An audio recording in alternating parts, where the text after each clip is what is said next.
이렇게 생중계를 하는 경우는 없죠. 한동훈 네.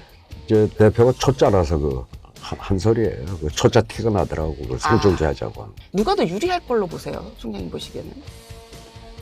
이재명 대표야 좀 짬밥이 있는데 짬밥이 있다. 저기는 뭐 네. 검사하다가 네. 이제 팬덤이 좀 생겨가지고 네. 근데 그것도 그 팬덤이라고 하는 게 따박따박 하나도 안 지고 네. 저 되로 받으면 말로 주는 식의 답변. 네. 예? 그거 가지고 좀 뜯은 거 아니에요. 그러니까 아무래도 좀 한 수 아래라고 봐야지. 한동훈 대표가 조금 더 숙련이 되려면 좀, 네. 좀 시간이 걸리겠죠. 좀 더.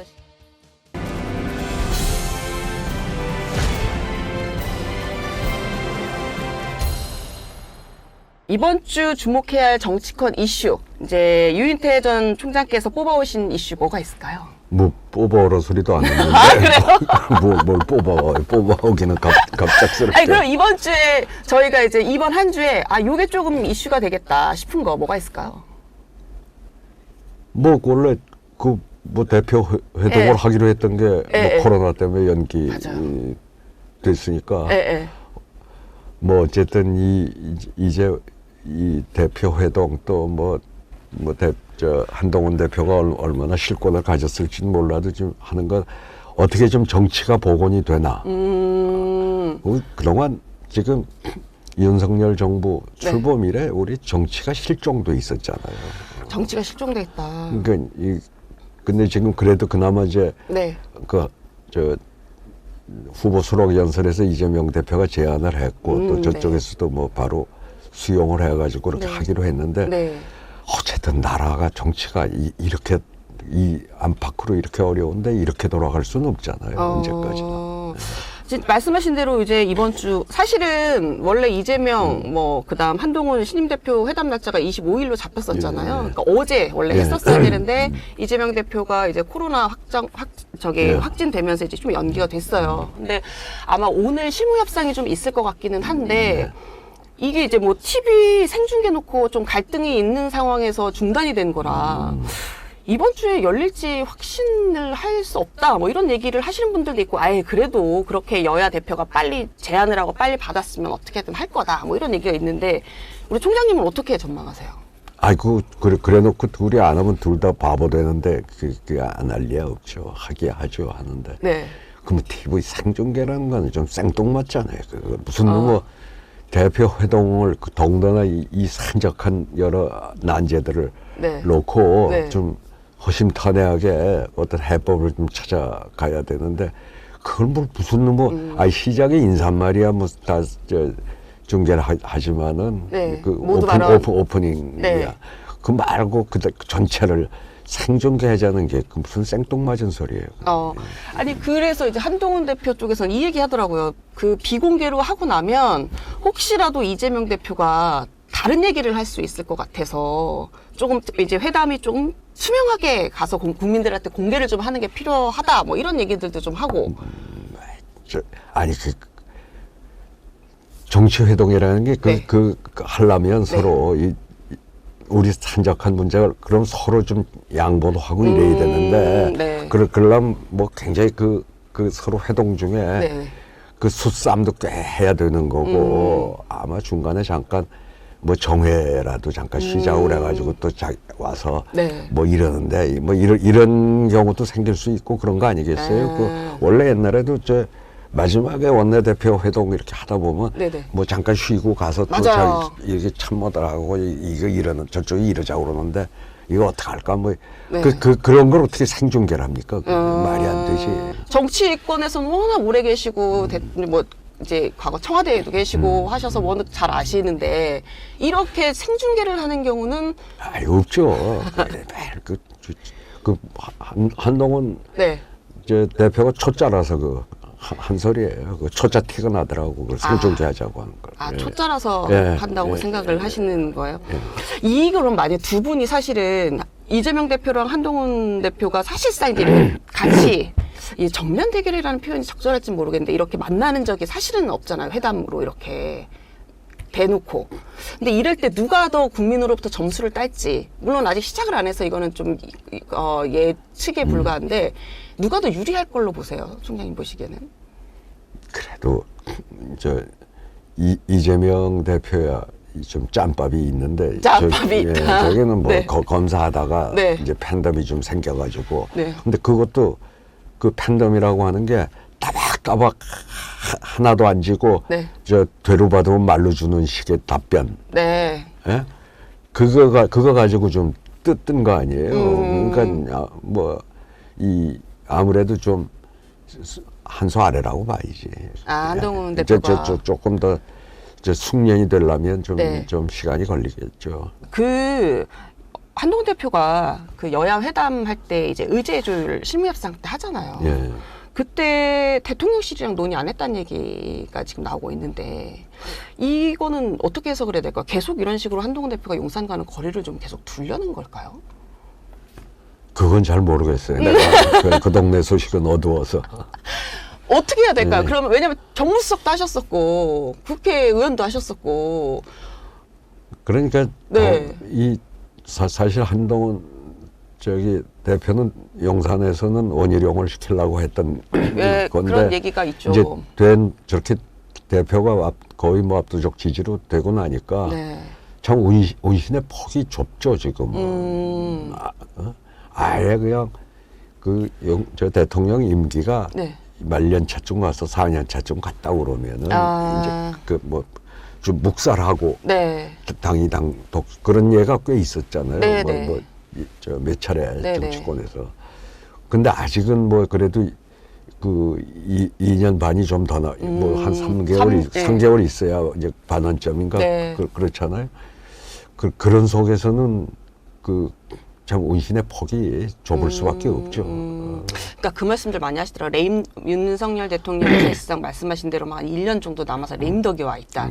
그러면 사실은 이제 집권 여당에서도 전략적으로라도 거리두기를 한다든가 아니면은 이제 뭐 어쨌든 대통령실을 공격하면서 이제 표심을 얻는 이 작업을 좀 할 수 있는데 그러기에는 지금 대통령실에 윤석열 대통령의 임기도 아직은 너무 많이 남았고 공격을 하자니 애매하고 그렇다고 함께 가자니 지금 입장이 좀 안 맞고 이럴 경우에 그럼 이제 이렇다 보니까 한동훈 대표가 전당대회 때는 굉장히 이제 소위 말해 대통령실이랑 조금 각도 세우는 느낌이었고 세게 나갈 것처럼 보였으나 이제 취임 한 달이 조금 넘었단 말이에요. 그 사이는 그냥 조금 본인도 그렇게 얘기했잖아요. 자기가 세게 뭐 얘기하고 뭐 반박하고 이럴 것들 최대한 참고 있다. 그러니까 그때 이제 한동훈 대표가 비대위원장 네, 비대위원장 하고 이제 또 이 경선에 하여튼 총선 참패하고 책임지고 물러났었잖아요. 네네. 그때 그러고 나서 좀 쉬는 게 지금은 나올 때가 아니다. 네가 등판할 때가 아니다. 네. 우선 총선에 그 참패를 해요. 물론 네. 그 총선 참패 책임이 대통령한테 더 있다 손 치더라도 네. 그렇더라도 지고 나서 저렇게 참패를 하고 나서 네 책임이 크니 내 책임이 비대위원장이면 같이 공동 책임을 져야 되는 위치란 말이죠. 그러니까 네. 나오는 게 어색했고 네. 또 대통령 임기가 네. 아직도 저렇게 많이 남아 있을 네. 때는 나와가지고 네. 어떡할 거냐. 웬만한 사람들 되게 그렇게들 얘기들을 했죠. 지금은 한동훈이 나올 때가 아니다. 그리고 자기 팬덤이 좀 있고 하면은 네. 언제가 부른다 당이 어려워지면 이제 뭐 지방선거를 앞두고 네. 라든지 여러 가지가 그러니까 어쨌든 좀 잘못 나온 거죠. 좀 숨고르기를 하고 나왔었는데 한 100일 정도 있다가 바로 나오는 거는 글쎄. 너무 성급했다. 그렇죠. 모양도 빠졌고 네. 그 비대위원장이 총선 그리 참패해놓고 또 당대표 나오는 건 참 모양 빠지는 일이었을 뿐더러 대통령의 남은 임기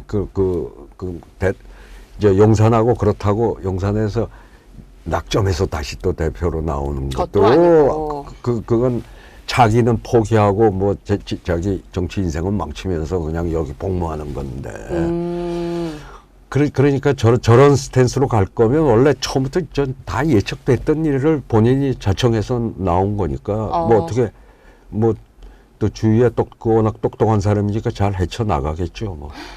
어떻게 헤쳐나가대요? 지금 총장님 얘기 들어보니까 답답한데요? 글쎄, 아니, 뭐, 다 뭐 계산이 있으니까 나왔겠죠, 뭐. 아, 그래요? 뭐 요새 뭐 식사 정치라고 해가지고 뭐 정점식 전 정책위의장도 만나고 그리고 소위 말해 이제 한동훈 대표랑은 조금 그래도 사이가 저기한 친윤계 그룹이 이제 뭐 인유한 최고위원이랑도 밥도 먹고 뭐 경쟁했던 전대에서 경쟁했던 윤상현 의원이랑도 뭐 얘기를 하고 뭐 이러면서 조금 외연을 확장을 하고 있다고는 하는데 뭐 이런 것들을 조금씩 이제 좀 지켜보면 나아질 거다 이렇게 좀 기대를 하고 지켜봐야 될까요? 난 당 대표가 지금 뭐 이런저런 의원들하고 밥 먹는 거 당연히 해야 될 일이지 그걸 워낙 뭐 술을 안 한다니까 밥 먹는 것도 다 뭐 식사 정치라고 그래서 난 뉴스가 되는 게 그러면 좀 역대 대통령들 매일 주로 만나면 정치인들하고 밥 먹을 거 아니에요 국회의원이나 뭐 그게 언제 기사가 된 일이 있고 뉴스가 된 일이 있나요? 난 그런 얘기를 그런 게 뉴스가 되는 것 자체가 한동훈이라는 사람 캐릭터에 조금 정치하고 안 맞는 구석이 있으니까 누가 밥을 먹었대더라고. 기본적으로 이제 국회에서는 사실은 뭐 정치인들이나 뭐 또 지도부들이나 모두 어째 점심 저녁에 사실은 그렇게 사람들을 만나고 국회의원이든 뭐 가령 뭐 기자든 아니면 정부 관계자든 만나서 밥을 먹고 그 밥만 먹는 게 아니라 이제 거기서 이제 업무를 좀 같이 보고 하는 게 일상인데 그거조차도 기사화가 되는 거는 약간 이례적이다. 그렇잖아요. 아니 기자 생활을 했지만 그래 뭐 당 대표가 당내 의원들하고 밥 먹은 게 뭐 식사 정치라고. 언제 그래 봤어요? 그 맨날 밥 먹지 그럼 하루 세 끼 먹는 게 밥인데. 네. 아니 또 연륜에서 묻어 나오시니까 하루 세 끼 먹는 게 밥이라고 말씀. 그렇죠. 그렇기는 한데 이제 좀 노력을 하신다. 이제 특별히 이제 가령 뭐 본인 친한계 의원들이 아닌 분들을 하고도 이렇게 접점을 좀 넓힌다 뭐 이런 취지가 아닐까 싶기는 한데요. 이런 얘기도 있어요. 근데 이거는 저는 사실은 조금 가능성이 있을까 싶긴 한데 윤 대통령이 한동훈 대표랑 이제 약간 여전히 미묘한 갈등 관계를 보이고 있잖아요. 그러다 보니까 일각에서 윤 대통령이 한 대표 견제하기 위해서 신당 창당할 수도 있다 이런 얘기 나오더라고요. 이게 가능성이 있다고 보세요? 너무 어이가 없으신가 봐요 지금 보시는. 아니 지금 윤석열 대통령이 신당을 뭐가 있어서 신당이 뭐 아무렇게나 그 창당을 하는 건가요? 하면 거 누가 가요 거기? 세력이 안 모일 거라고 보시는 거죠? 아니 누가 가겠냐고요. 그 말이 말 같은 소리들을 뭐 해 이제. 그래요? 아니 이제 그런 얘기가 나와서 저도 이거는 약간 조금 가능성이 그렇게 클 것 같진 않은데 그런 얘기를 또 여의도 내에서는 하시더라고요. 그래서 그 정도로 갈등이 있어서 창당을 해야 할 정도로 맨 처음에 정치를 입문할 때 윤석열 후 검찰총장을 그만두고 나올 때 그때는 이제 지금 국민의힘 뭐 그때 자유한국 이 당명이 뭐였는지 하도 바뀌어서 하여튼 글로 갈 거냐 들어갈 거냐 신당 창당할 거냐 놓고는 꽤 좀 주변에서도 설왕설래도 있었고 그때 아예 신당을 창당한다고 했으면 그때야 뭐 유력하게 떠오른 저거니까 원래는 뭐 자기 그저 김건희 여사는 거기 뭐 누구하고 녹음한데도 그게 나오잖아요. 그쪽도 싫어하고 뭐 저 국민의 마음에 안 들고 이 새로운 참신한 윤석열이가 정치를 하겠다. 자 같이 합시다 하면은 뭐 야권에 있던 사람 여권에 있던 사람 뭐 이래가지고 뭘 하려고 하여튼 그런 그것도 망상 비슷한 거지만 하여튼 그때는 그래도 그게 가능한 시나리오가 될 수 있어요. 그때는 힘을 받고 있으니까 그러면 근데 지금은 쉽지 않다. 지금은 뭐 이제 갈 때 다 간 사람이 뭘 해요 하기는. 아니 표정으로 너무 여러 가지 말씀을 해주셔가지고 아니 그런 얘기가 사실 있었어요. 그 박영선 전 장관 총리설 나오고 또 그 양정철 전 비서관 저기 대통령실 비서실장 간다고 얘기 나오고 할 때, 뭐 그때도 이제 약간 이제 총선 패배한 이후에 분위기 전환을 하면서 여러 가지를 좀 고민한다 이러면서. 에휴, 꿈들 깨라 그래요. 꿈들 깨라. 예.